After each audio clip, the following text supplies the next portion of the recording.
All right, now to the road to the White House. Some more Republicans entering the field every week. Ben Carson, Carly Fiorina just jumped in. Rick Santorum, he could be next. Guys like Donald Trump, Christie, George Pataki, still considering runs of their own. In fact, Trump and Christie are both in the top 6 in the brand new poll of New Hampshire voters. Ugh. Okay, Tom,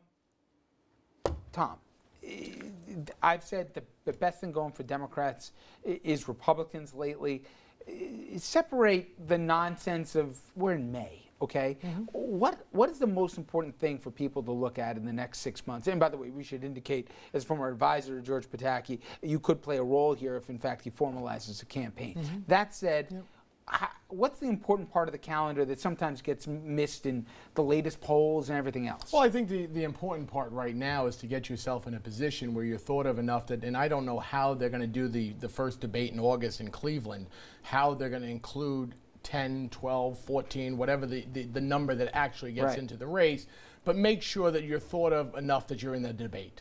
And then we are so far away from anything dramatic is that don't say stupid stuff along the way here where the average person who may not know you, because remember, a lot of these candidates, the vast majority of people don't know. Right. Look, I'm surprised. Look, Jeb Bush has the Bush name, right? He left office the same year George Pataki did.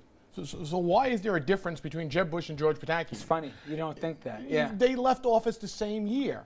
And so it is a lot of grassroots stuff right now, making the trips to the Iowas, making trips to the New Hampshires, and then, you know, all these polls are utterly ridiculous to me because a guy like Donald Trump is never getting into this race. I mean, guys in the media, they throw his name out there.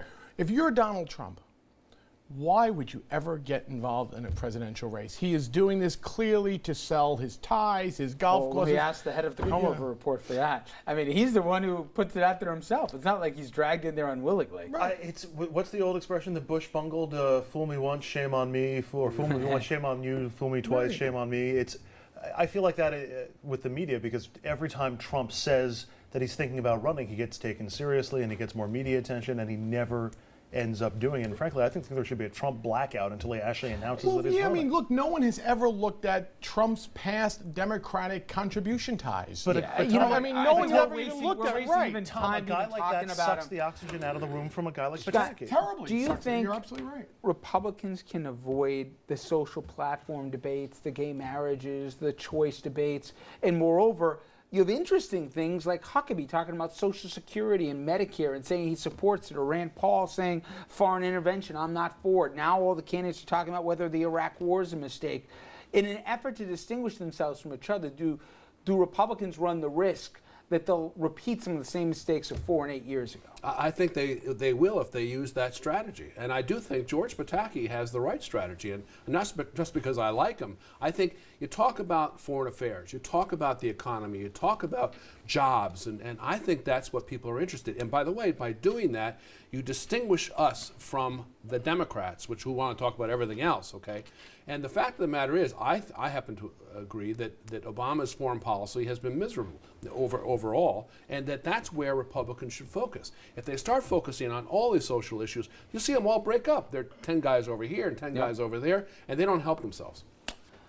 We come back, everybody. Deflategate blowing up Tom Brady's camp. They're hammering the Ted Wells report. Wells, he's firing back. We're going to show all the back and forth in this fiasco.